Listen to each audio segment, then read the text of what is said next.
Story 1. She slept with my boyfriend, so I lost both at the same time. He cheated on her soon afterward, and she wanted my sympathy, but I refused. Story 2.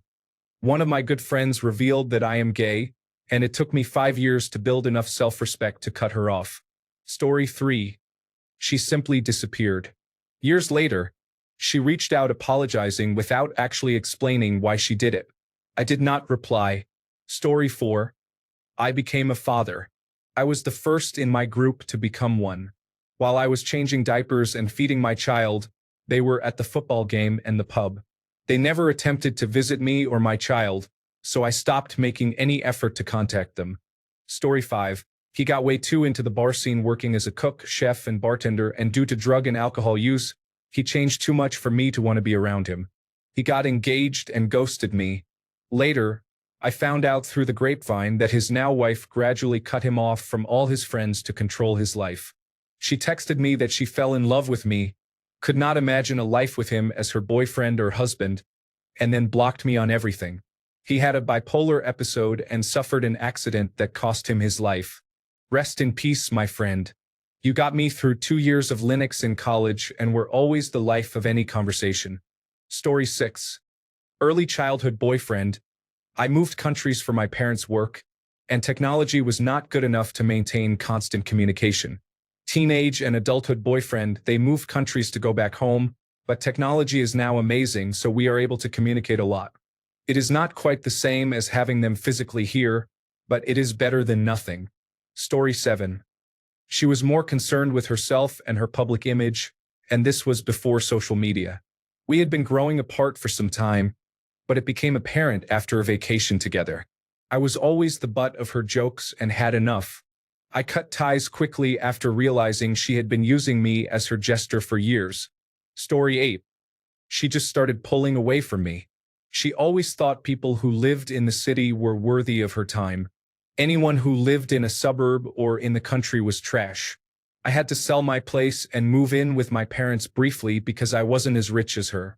That's when she started pulling away, ignoring me and not texting as much. It hurt at first, but then I started thinking about our time together. I realized how judgmental she always was and how stubborn. I removed her from all my social media. She's the type to love being nosy but never comment or like anything. I told myself she doesn't get a window into my life if she doesn't want to participate in it at all. Story 9. She got married and put everything she had into her new life. I realized that in the lead up to her wedding, she hadn't told me where the house they bought was. I asked a few times, and she always hedged the answer, never telling me. That's when I knew she was done with her old friend group. I look for her online every few years, but I've never found her. I did find that her father-in-law died a few years ago, and she and her family were not mentioned in the obituary. I have a feeling she has burned a number of bridges in her life. Story 10. I am British Indian, and he used to mimic my mother's accent. When I was younger, it was fine, or so I thought at the time. However, he continued doing it 20 years later. I asked him to stop, and he did, but then he found new, more subtle ways to racially shame me in front of other people. In the end, I just blocked him. He has not tried to contact me, and I doubt he even realizes I blocked him. Story 11. I adopted 2 children, and she did not attend the ceremony. I reached out and told her how much it hurt me, but she belittled my feelings and justified her absence because a friend she had also distanced herself from was going. This was a significant event for me, yet she could not let go of her ego or pride for even half an hour. Despite this, I was always there for her during all her struggles. Story 12. She kept asking me for money for drugs. I could not support my family and her habit too. We knew our last phone call was a goodbye. She died less than a year later. Story 13. We were inseparable growing up. One of us was always at the other's house. I was very lucky to grow up in a loving home, while his father was an abusive alcoholic who did nothing but watch NASCAR. We grew apart during high school, and he never made it out. He overdosed. Very sad. Story 14. My high school friend and I talked about video games, pop culture, and comics for 2 to 3 years. 3 to 4 years after high school, he stopped texting me. He even saw me in public at his workplace and looked the other way, which is common among people in Ottawa. I texted him to catch up during the pandemic, but he still didn't answer. Story 15. He became financially successful and grew arrogant, to the point that he did not want to spend time with me because I was poor. Story 16. My best friend and I both married and had children around the same time. However, he has a large supportive family that looks after his children for days or weeks at a time, allowing him and his wife to go out and travel. My wife and I only have each other and care for our children full-time. As a result, my best friend grew closer to other people who either do not have children or have similar support systems, enabling them to go out or travel together without their children. Story 17. I was sick and could not attend one of my friend's birthday parties. My best friend said that I was poor and jealous, which is why I did not attend. Our friendship faded after that. We eventually lost contact. Story 18. We had almost nothing in common. He moved out of the area and was not active on social media. When he finally joined, I discovered he believed in conspiracy theories. He supports the chemtrails theory and the narrative about election fraud involving Donald Trump. Story 19. He jokingly told my first wife just before we got married that he was going to take me to a strip club. She forbade me from having any contact with him, and over the course of that 17-year marriage, we lost touch. Story 20. I moved 5,000 miles away and we lived separate lives. Fizzled out. After that, I was never able to find her again. She moved a couple of times. I moved a couple of times. Story 21. She got married, and it turned out she thought I was jealous of her. I was not. Hers was not the only wedding I had to deal with that year, and my sister's was the one that affected me, not this person's. Her now husband enabled this. I found out because my partner at the time had almost gotten involved in the situation. She wanted him to confirm that I was not okay, never mind that she had never met him before, and thought this was acceptable to tell me while I was covered in kittens. I have not seen her since her baby shower a few weeks after that, which I attended despite everything because how often do you get the opportunity to do the evil fairy thing? The last time I checked her social media, she had 3 kids now, so at least she has found something she is good at. Story 22. On the surface, he kept encouraging my girlfriend and me and talked about how great a couple we were. Behind it all, he secretly tried to sabotage us because, as I found out years later, he was in love with me and hated my girlfriend. He told both of us all sorts of lies separately about each other to create discord. We eventually broke up. I found out about everything almost 15 years later, a week before my wedding. Story 23. We were best friends for 20 years, from the middle of high school onwards. I comforted her when her father abused her. I held her hand when her children were born. I did not abandon her when her boyfriend abused her child. I was there for her through thick and thin. Then, a few years ago, she got married. I was at her wedding. 3 weeks after her wedding, she came to my workplace to pick up her husband. I went to say hi. She barely said a word and gave me the cold shoulder. We have not spoken in 7 years. I miss my friend. Story 24. My best friend from 5th grade through after high school went down a bad path. She got involved with a person who introduced her to drugs and engaged in illegal activities to evade the law. We had children when we were 21, but her son had a heart defect and passed away. My husband and I served in the army and were stationed in Germany. I tried to reconnect for 22 years, and finally we re-established contact. She had been to prison for being an accessory to murder. She had 3 daughters but was living in a motel and working at a call center. About a year later, she died in bed from liver failure. Her daughters were adopted. It is a tragic story. My best friend in my 20s and early 30s was part of a complicated story. Our children were the same age, and we did many fun activities together. She met a man she wanted to leave her husband for. Her husband was unfaithful, and she knew it. However, she left him and her children to be with this man. Then she contacted me to involve me in a troubling plan. She said she would bring her kids to my house so they could play, but she intended to kidnap her own children and hold them for ransom to demand money from the man. Because I love her children dearly, I called her husband and told him about her plan. She never forgave me, and I am okay with that. Story 25. Would not co-sign a loan so he could keep his house. He was horrible with money and had a low-paying job. His father left him a house, but the bank would not let him take the mortgage because he had no real credit history.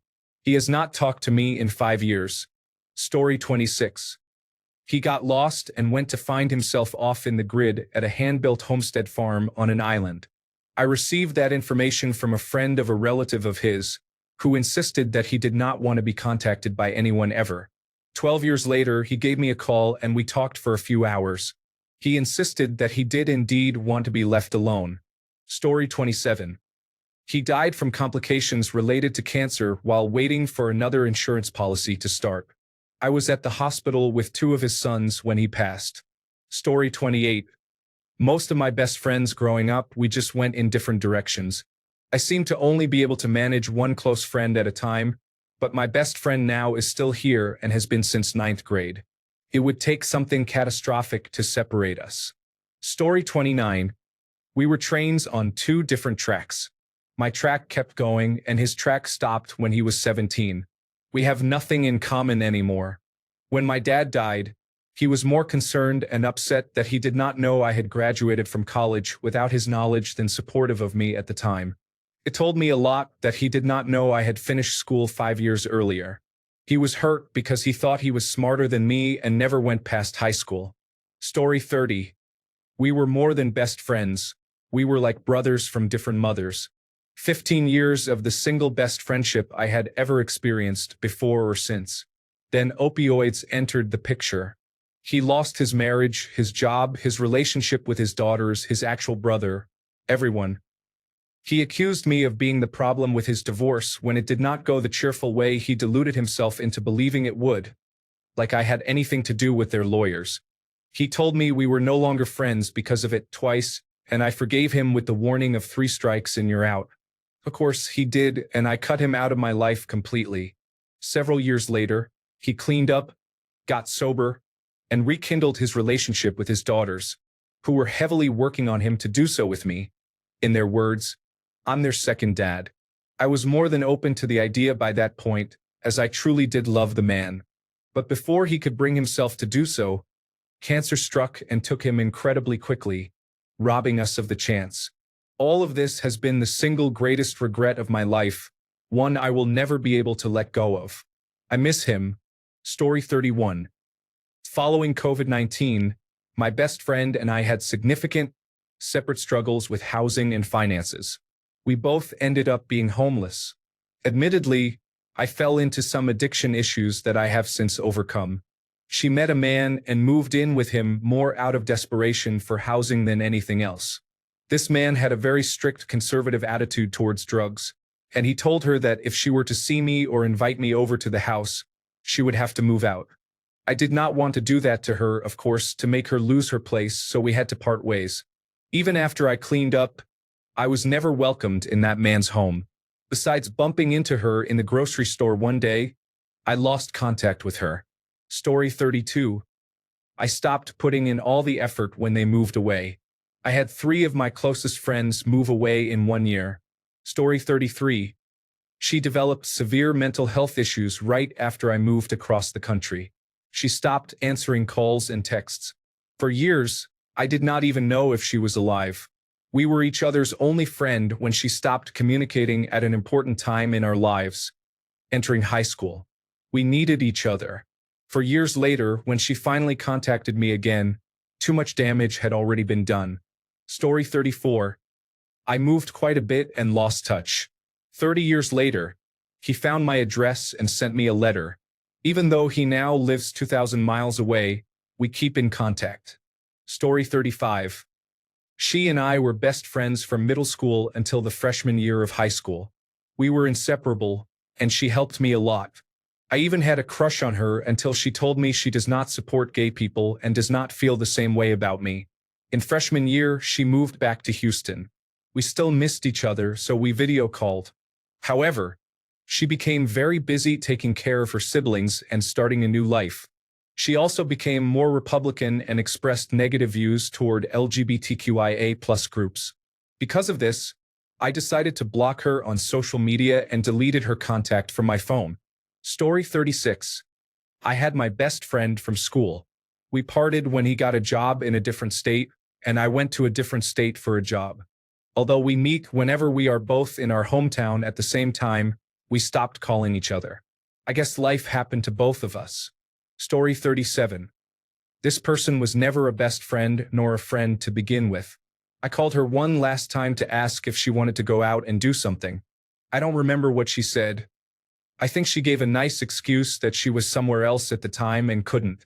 After a while, she hung up. She could have easily called back. But of course, she didn't. I haven't heard from her ever since.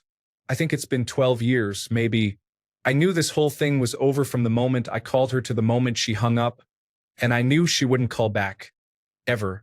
She wanted to ditch me from the start. I doubt she'll call back. Yeah, that's pretty much ghosting, which happened to me as well. Notwithstanding the outcome, I'm proud that I had the courage to call this person and try to salvage this fake friendship. But alas, it wasn't meant to be. Maybe it was for the best. This is the first time I've told this to someone else. Thanks for giving me the opportunity to let this out of my system. Story 38. Her parents died, and my family and I helped her through it during a chaotic time for us. Then she misunderstood something trivial and lost it. By the time she realized she was wrong, it was too little, too late. Some things cannot be taken back. A 20-year friendship ended in days. I miss who I thought she was. I hope she is okay. I never want to see or hear from her again. Ever. Story 39. He became a police officer and got his first placements in one of the roughest areas in our nearby major city. He came back a completely insensitive shell of himself. We lost touch. The last text I sent was congratulations on getting engaged, but he never replied. Story 40. Went to Israel last year to visit family and volunteer on farms. She immediately stopped talking to me. Turns out 15 years of friendship was no match for deep-seated racism. Story 41. While in school, he asked me if I could give him some money. He pledged his mom's gold for a loan and wanted to retrieve it from a loan shark. I gave him what I had, the money I got from a scholarship. I called him a few days later to check on what happened. He told me he couldn't arrange the money and lost the gold. I felt bad for him. I asked what he did with the money he had arranged. He told me he spent it on food and some shopping for himself. I was upset, as I had helped him during a tough phase and lied to my mother when she found out the money was missing from my account. I asked him to return what I gave him, but he never did. I met him a few months later during an event. He didn't speak to me, acting as if I was invisible or didn't exist at all. I was standing and talking to my other friends right in front of him. Story 42. I became seriously and chronically ill and everyone left. People I have known for over 20 years. People can be the worst. Story 43. Attention deficit hyperactivity disorder. I did not know it at the time, but if I am not seeing people as part of a structured, regular activity, I forget to contact them for months or years at a time. I went off to university, and the next thing I knew, I was in my 30s. Story 44. Let me put it this way and keep it short. The pandemic happened, and he did not check up on me even though I did. It took me 2 years to realize that he was never going to contact me back, even though I reached out to check on him. I did text his grandmother since I had her number, in case I could not get in contact with him, but I felt bad afterward. I have not spoken to them since 2022. Thanks a bunch for sticking around till the end of the video. Remember to subscribe, and until next time, stay awesome and goodbye.